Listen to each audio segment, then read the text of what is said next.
Hi, kids. I'm Lorenzo, and welcome to Misanthrope Radio, where we play near,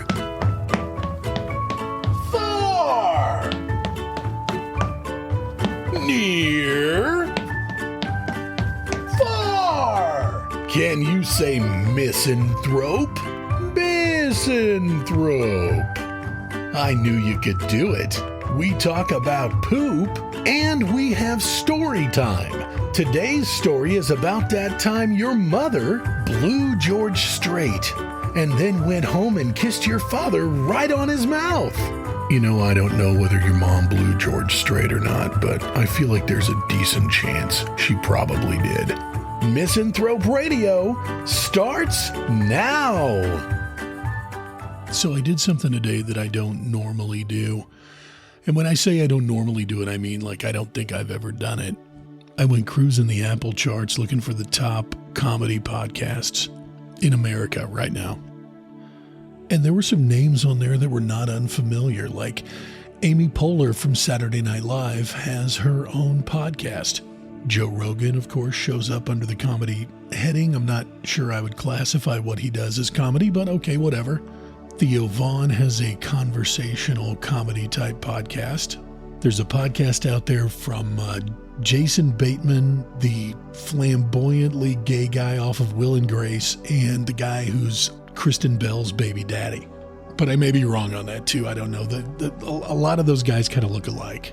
And then I saw the Bad Friends podcast. That's the really wise ass fucking pasty little ginge dude and the Asian guy that he shits on all day. And then I saw a podcast called Comedy Bang Bang or Comedy Gang Bang or Bang Gang or Comedy something, and then either bang or gang and then alternate those words once or twice or maybe the same fucking word again. I don't know. Comedy, let's just call it Comedy Gang Bang. Fuck it, I'm going to get this wrong. Let me look it up. No, it's Comedy Bang Bang. And as it turns out, it's not what I thought it was going to be. I thought it was going to be, well, funny. Hold on.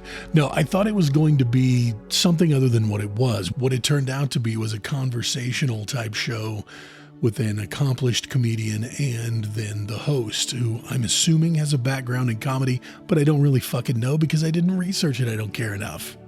And I thought to myself, I like Sarah Silverman. Let's check this out because she was the guest. Or I should say I have liked Sarah Silverman. How about that? So what I ended up finding when I clicked on the link and started listening to the episode was a snappy little quirky musical type show opener. I'm going to recreate that right now. Comedy gangbang, comedy gangbang, gangbang, gangbang, gangbang. Gang, bang, bang, bang, bang, bang, gang, gang, gang, gang, gang, gang, gang, gang, bang, bang, bang, gang. And then the host came on, and I can't remember if he did an ad right off the rip or what he did there, but it didn't seem like it was content related. But again, it was kind of hard to follow because I was still reeling from the weird fucking show opener. And then he brought on the guest. So my dramatic reenactment goes as follows. Comedy, comedy, comedy, comedy. Comedy, as it turns out, comedy, comedy, comedy, and comedy. Now, Sarah Silverman. Sarah, you've been on the Comedy Bang Gang podcast about 12 times now.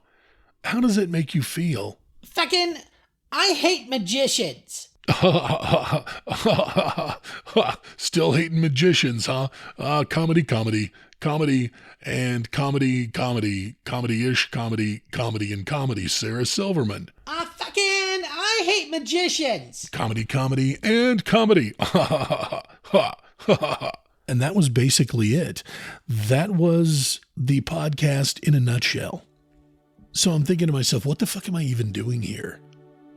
This is in the top 15, top 20 of your Apple podcast comedy section charts.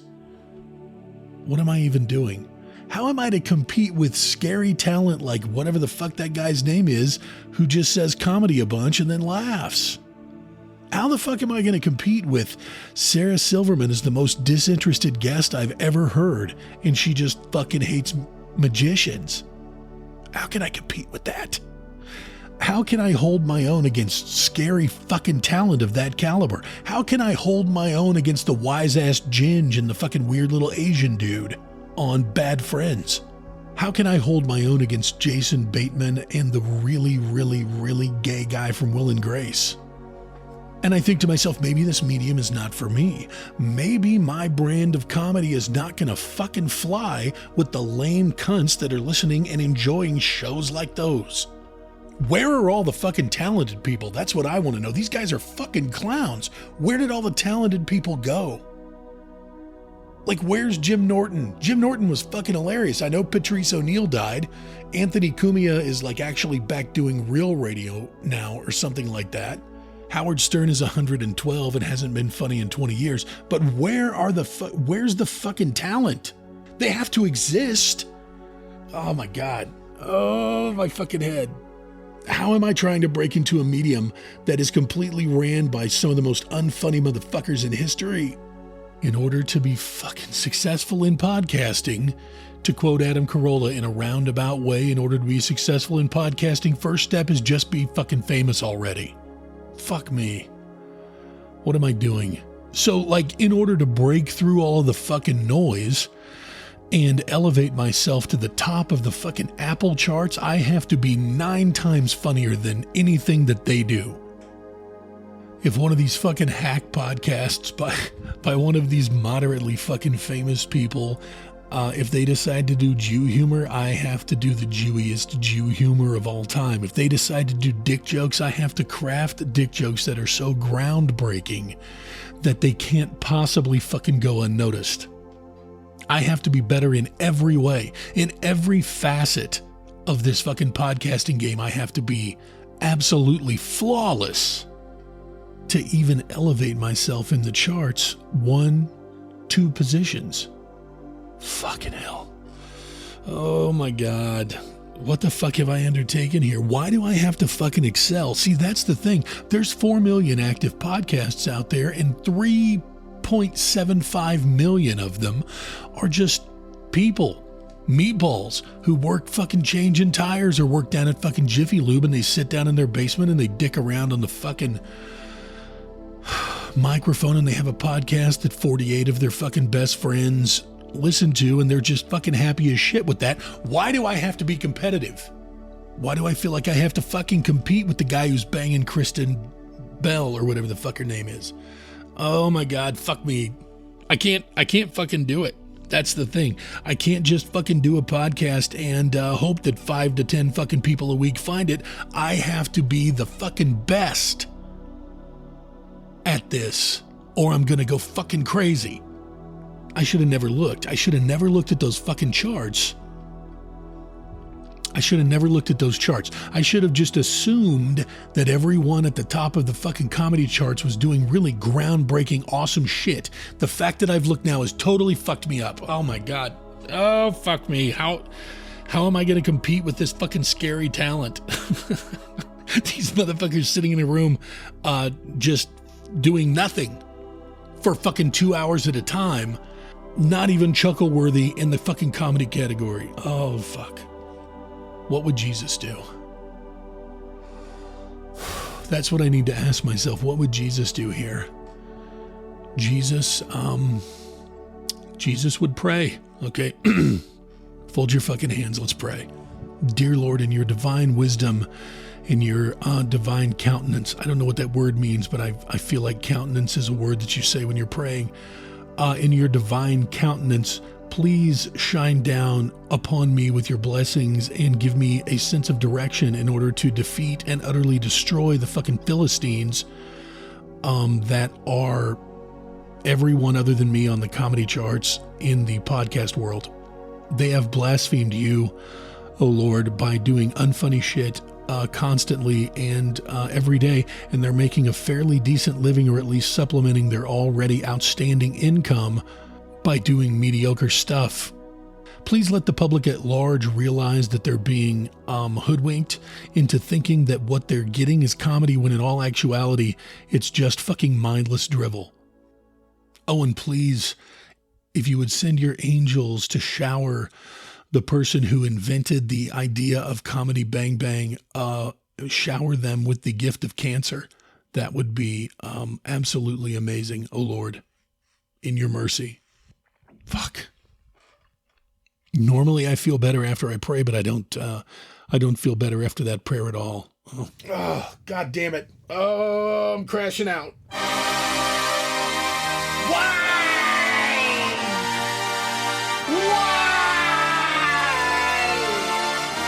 What is this fucking mediocrity? Why? Be with me, oh Lord. Help me through this. Help me see the other side.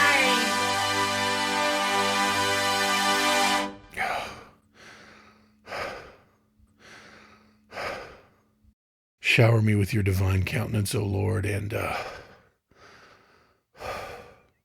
please don't forget the cancer on the comedy Bang Bang guy. In your divine mercy. Amen. Segment 2. I fucking hate fat women. And my hatred for fat women transcends race, color, or creed. I can't even say I hate sassy fat black women or fucking Hispanic fat women. I can't even say. It's just fat women in general. They're just the fucking worst. Having said that, I think I will always have a special place, a special bit of my heart set aside for hatred of fat white women. Is there anything in the world worse than a sassy fat white woman? Now let me qualify that statement. I'm not talking about my fucking 700-pound life sassy fat white women. No, they're truly hateable as well, but for different reasons. They're an eyesore. You know what I mean? They should only be allowed out at night because they fucking lower property values just being out during the day. A morbidly fucking obese 700-pound fat white woman actually has the ability to destroy local businesses and annihilate a local economy. They're hateable, but on a socioeconomic level. What I'm talking about today is the sassy fat white woman who comes in at a solid weight range of 225 to 400. The ones who can get around. The ones who don't need help from everyone around them. The ones who aren't necessarily draining society's resources. You know the ones I'm talking about. The ones who have the fucking handicap thing that hangs on their rear view mirror that they only use when they can't find a better parking spot. Those sassy fat white women. I hate them. I fucking hate them. They're the fucking worst. This got started because I was at the grocery store yesterday, I think it was. And I was standing there. Yeah, it was yesterday. I was standing there in line waiting to pay for my corn. I had bought some corn on the cob, and I was standing there patiently waiting, and there was a fucking short, red-faced, stereotypical fucking standard issue fat fucking white woman standing there at the fucking register watching like a fucking hawk everything that lady fucking pulled over the scanner. Now, I don't have any problem with you watching the stuff that's going over the scanner to make sure you're not getting screwed, but the way she was doing it was different, and I'm sure you know what I'm talking about. She was standing there, almost leaning forward, her fucking gunt rubbing against the fucking conveyor, her tiny little fucking hands with the age spots and perfectly manicured nails opening and closing, waiting for her opportunity to fucking spring forward and be a cunt. Her fucking little T-Rex arms undulating softly like a coiled spring, ready to fucking leap into action at a moment's notice. And have you ever noticed, like, really fucking sassy fat white women always have really small feet? They'll have these fucking enormous goddamn hams for legs and somehow manage to have no ass but an enormous gunt hanging off the front of them. Do you know what a gunt is? A gunt is where it's a belly pooch that has gone completely off the rails. It's It starts just below their tits, and it comes out like a fucking beach ball, and it ends at the apex of their thighs with no discernible difference, with no discernible markable line from where the gut ends and the pussy begins. That's a gunt. So they'll have this enormous gunt on the front of them, and then it's just like fucking flat on the back. I don't know how the fuck they do it. They have these enormous hams, tiny little fucking size 4 feet, this gigantic gunt, but then the backside, you could lay a fucking level against it and the bubble wouldn't even fucking flinch.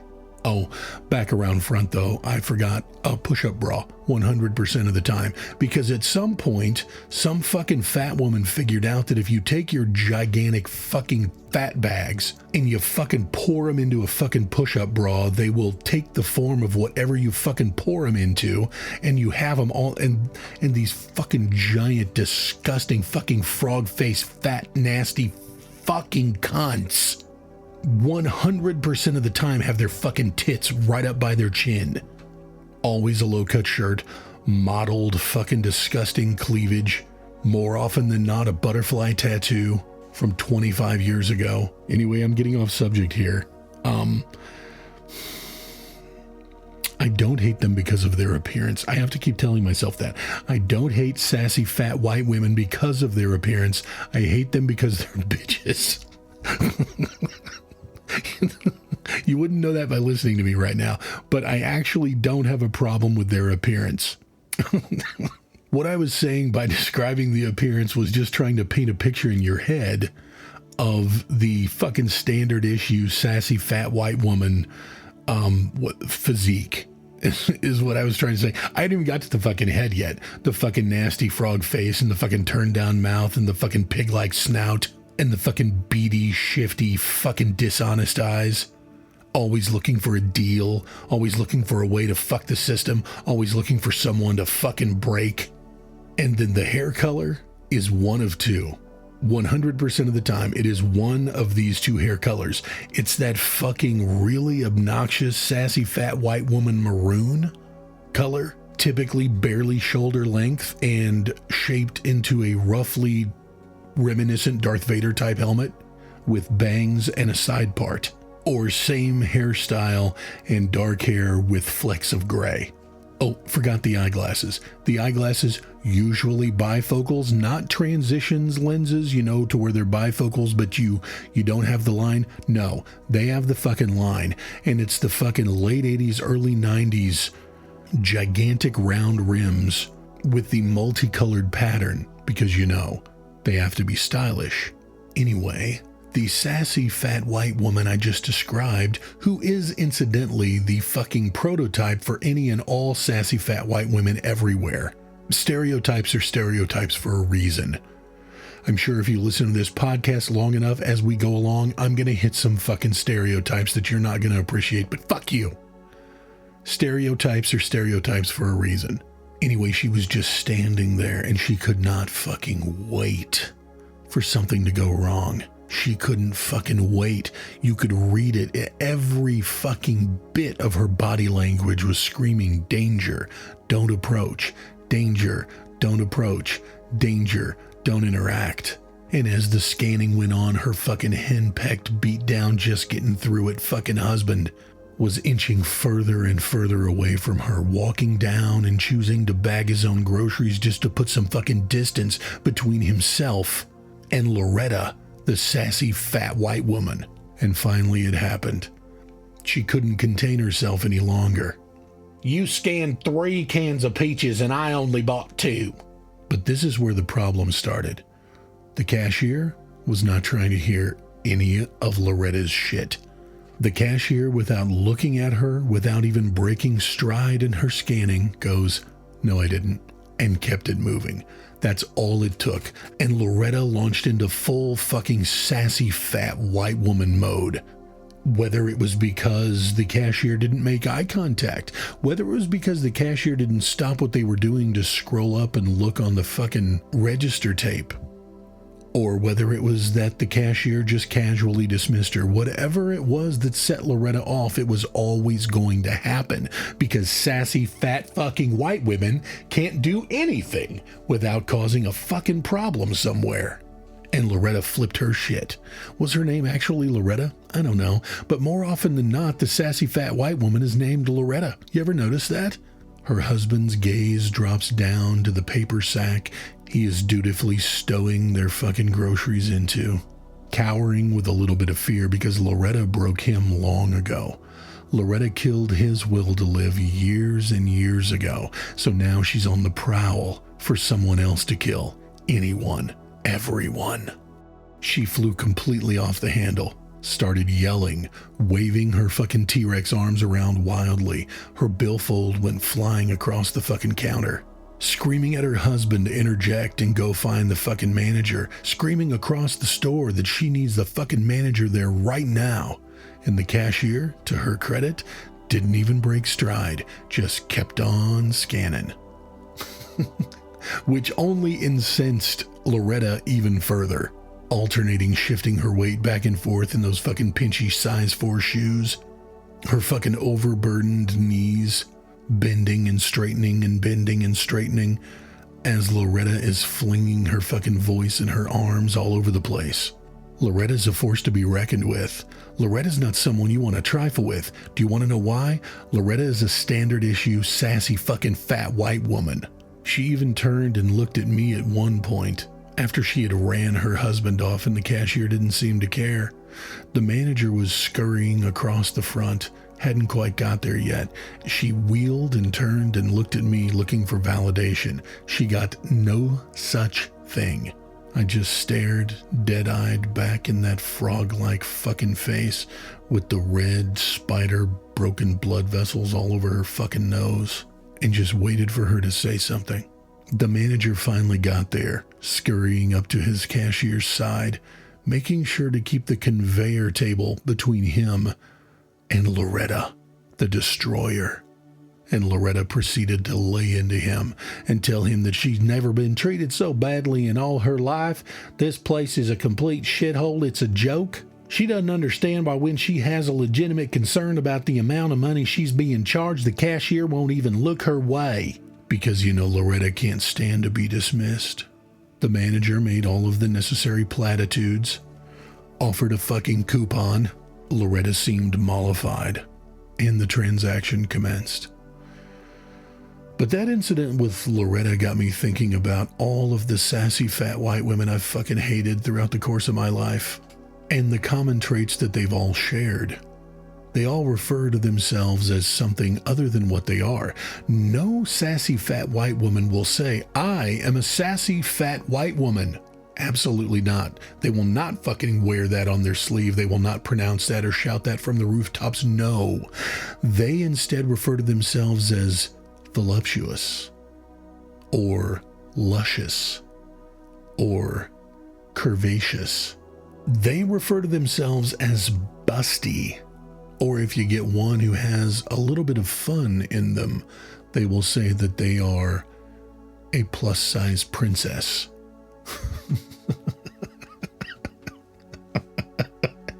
They are almost universally entitled regardless of race, color, or creed. And they're always dragging some fucking dude around behind him who looks like he's just waiting to die. I find myself thinking about the men more than anything else, what it must be like to have to live with Loretta. That poor bastard and I made eye contact a couple times throughout Loretta's meltdown, and you could see it was a pleading look, and then a defiant look, and then a look of resignation. Without words, what he told me in those moments was, I wish they'd just give her what she wanted. Then, yes, this cunt belongs to me. And then finally, at least you don't have to go home with her. What's that gotta be like? What's his fucking day like? What's his day like? What's his fucking day like?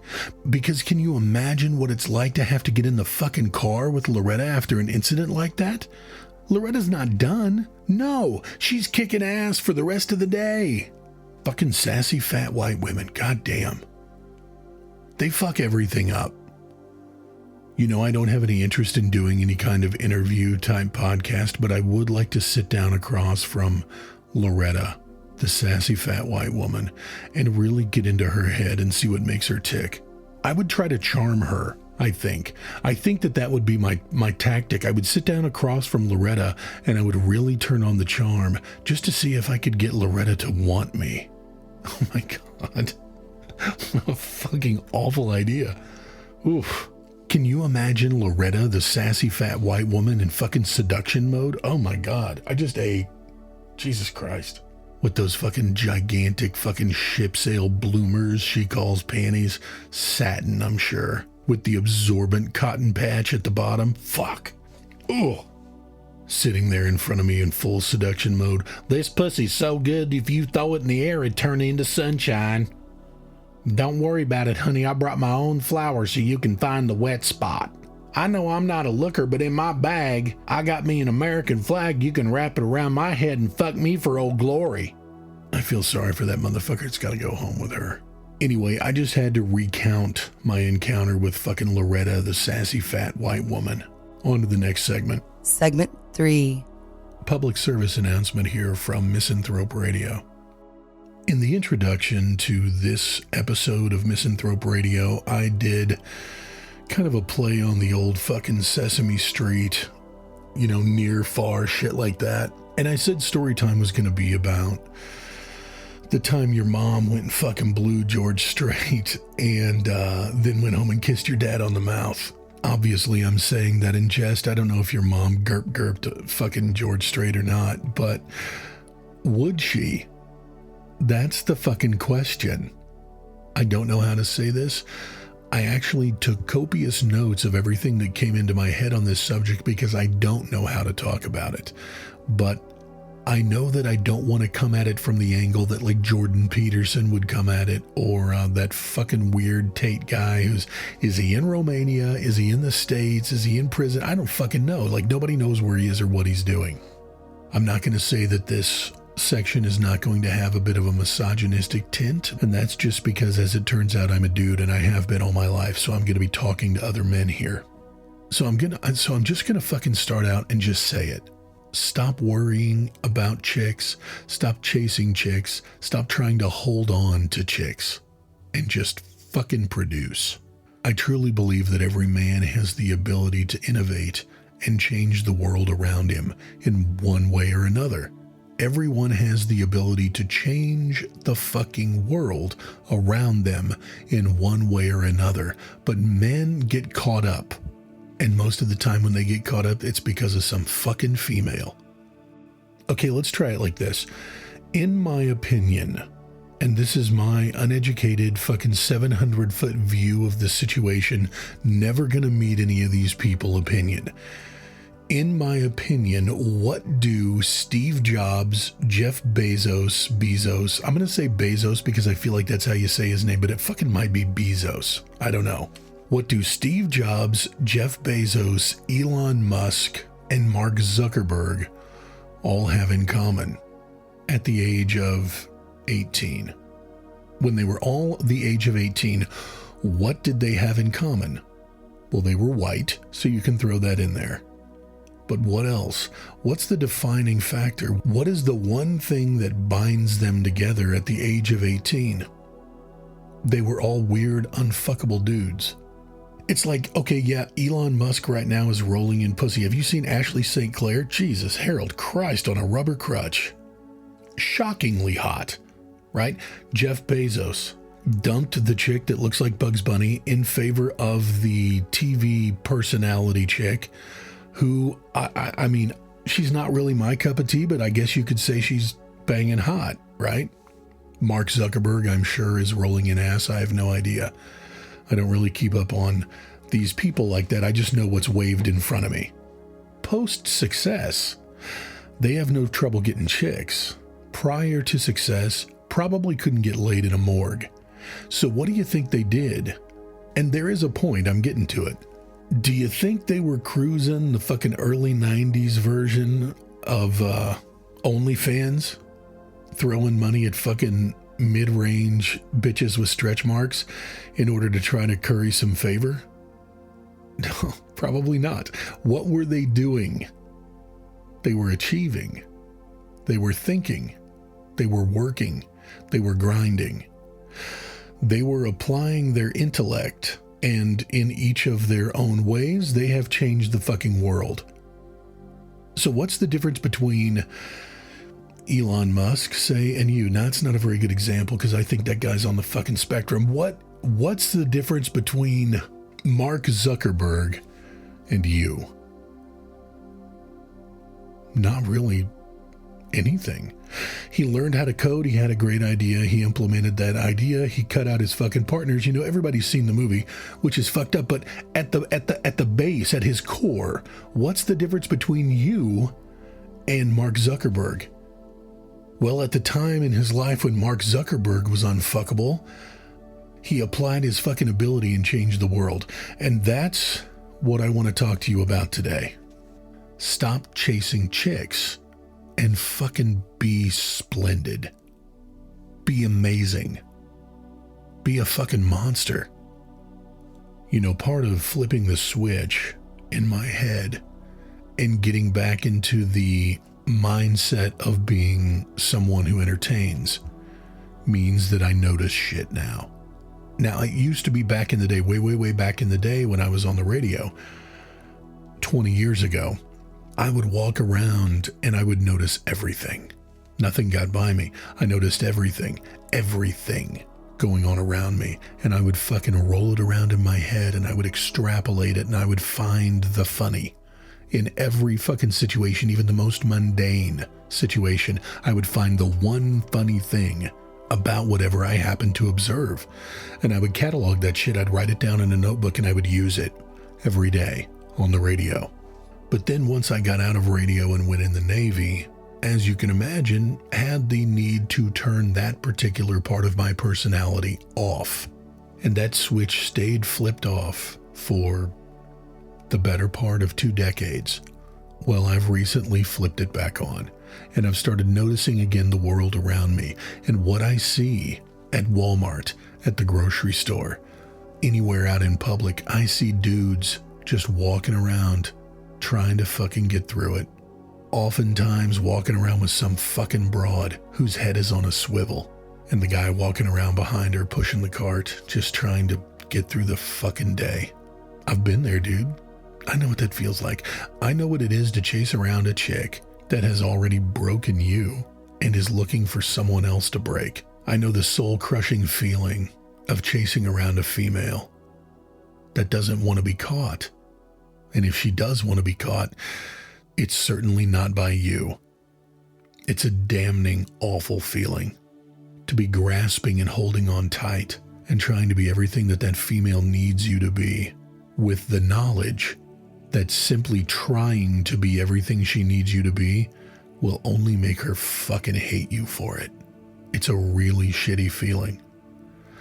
And I see so many guys out in my community who are in the fucking grips of that. Well, coming from someone who has shaken that off, let me tell you, stop. Stop now. Stop focusing on her. Stop focusing on chicks in general. Stop focusing on trying to get them, trying to keep them, trying to maintain them. Knock it off. Let it fucking go. Instead, focus on you and your goals and your ability, because every man has the ability to innovate, build, create, and change the fucking world. Is every man going to be Mark Zuckerberg or Elon Musk? No, absolutely not. But you have the ability to do something fucking outstanding. You have the ability, everyone has the ability to innovate and create and build and do amazing shit in their own way. Am I saying that fucking Chuck the meatball down at Jiffy Lube has the ability to be the next Mark Zuckerberg? I don't suppose it's outside of the realm of possibilities, but probably not. However, Chuck the fucking meatball down at Jiffy Lube may, rattling around in his brain, have an idea about how to revolutionize the fucking efficiency of the internal combustion engine. He looks up into engines all day long while changing that fucking oil. He has the ability to create, build, execute, and be fucking splendid So what I'm telling you to do is shut the fuck up and produce. Stop throwing money at OnlyFans bitches. Get out of your fucking house and do amazing shit. Get out of your own way. I truly believe the human mind wakes up every morning primed and ready to fucking perform. So do it already. Stop chasing pussy. Stop trying to be everything she fucking needs and wants. She will resent you for holding her to a fucking standard, so fucking stop it. Stop pouring all of your energy into a chick who's just gonna blow George straight and then come home and kiss you on the mouth. Produce, think, create, build, change the fucking world. And if you're supposed to find somebody to share your newly found direction with, you will. But in the meantime, do the work. Grind. Innovate. Don't let fucking people tell you that your ideas are outlandish. I'm 49 years old, and it's taken me almost that entire time to realize that if I continue trying to be everything that everybody needs me to be, I'm never going to be who I need me to be. That's why I started this podcast. That's why I'm going all in, because I know that this is what I can do to change the world. This fucking stupid, idiotic little podcasting thing is what I can do. I have the ability to sit down behind a microphone and dream up outlandish, crazy shit in order to be entertaining and maybe even occasionally instructive for people in the world. I have the ability to rise to the top of the Apple charts. I know that. I know that I have the ability to do so, and goddammit, that's what I'm focused on. Where does your ability take you? What are your talents? Where do your fucking talents lie? Stop being a fucking meatball and go find it. And like I said earlier, stop focusing on chicks. Stop it. It's fucking not productive. Do you want to attract a top quality woman? Focus on yourself, realizing your goals, achieving the shit that you're setting out to do, get your life together. And if you're meant to find a chick to share this new direction with, you will. And in the meantime, there's prostitutes, dental hygienists, nurses, and waitresses. They provide a vital public service. Use them and throw them away. It's what they expect you to do to them anyway. And I think that any females would hear that last statement and go, you motherfucker. But in a moment of fucking stark honesty, most women situationally are perfectly fine with being used and tossed aside. And if you don't believe me, or if you're saying bullshit, that's not true, how did Wilt Chamberlain sleep with 10,000 women? How did Tiger Woods rack up a body count of several hundred while married to that Elin chick? Women are genetically and biologically predisposed to throw pussy at the best quality person that they can find. Call it instinct. If Rob Gronkowski shows up in your town, fucking hide your wives, because they're all going to throw pussy at him. He's a genetic abnormality. He's a fucking freak of nature. And women are more than happy to be host to the best possible set of genes. But why are you spending your time pining over a woman who will fucking blow Vince Neil at a fucking Motley Crue reunion show and then walk back in the house you paid for and kiss you right on the mouth with zero guilt? Understand it. Accept that it's a fact of life. They're genetically programmed to never 100% be faithful to you forever. You're only good enough until you're not good enough anymore. Stop wasting the energy that you could be devoting to building, creating, and changing the fucking world. Stop wasting your energy on that fucking broad. Give it a fucking rest, bro. Because she's only with you because you were the best option available at the time. You were the big fish in the small pond. Let that pond get a little bit bigger. Let her situation or ability level or education level change. And all of a sudden, you're not good enough anymore. You were her entire world and now you're a meatball. Stop fucking focusing on these broads. She's only with you because you served the purpose that she required at the time. I'm not telling you to drop her on her ass. What I'm telling you to do is stop fucking focusing on her. Stop chasing around behind her and pouring your fucking heart and soul into trying to be everything she needs. stop wasting fucking energy on that shit and produce, grind, create, build. Anyway, that's all I wanted to say. Trying to refocus the fucking men of planet Earth onto things that actually matter. I hope you enjoyed this episode of Misanthrope Radio. Leave a review, tell a friend, the usual shit. Until next time.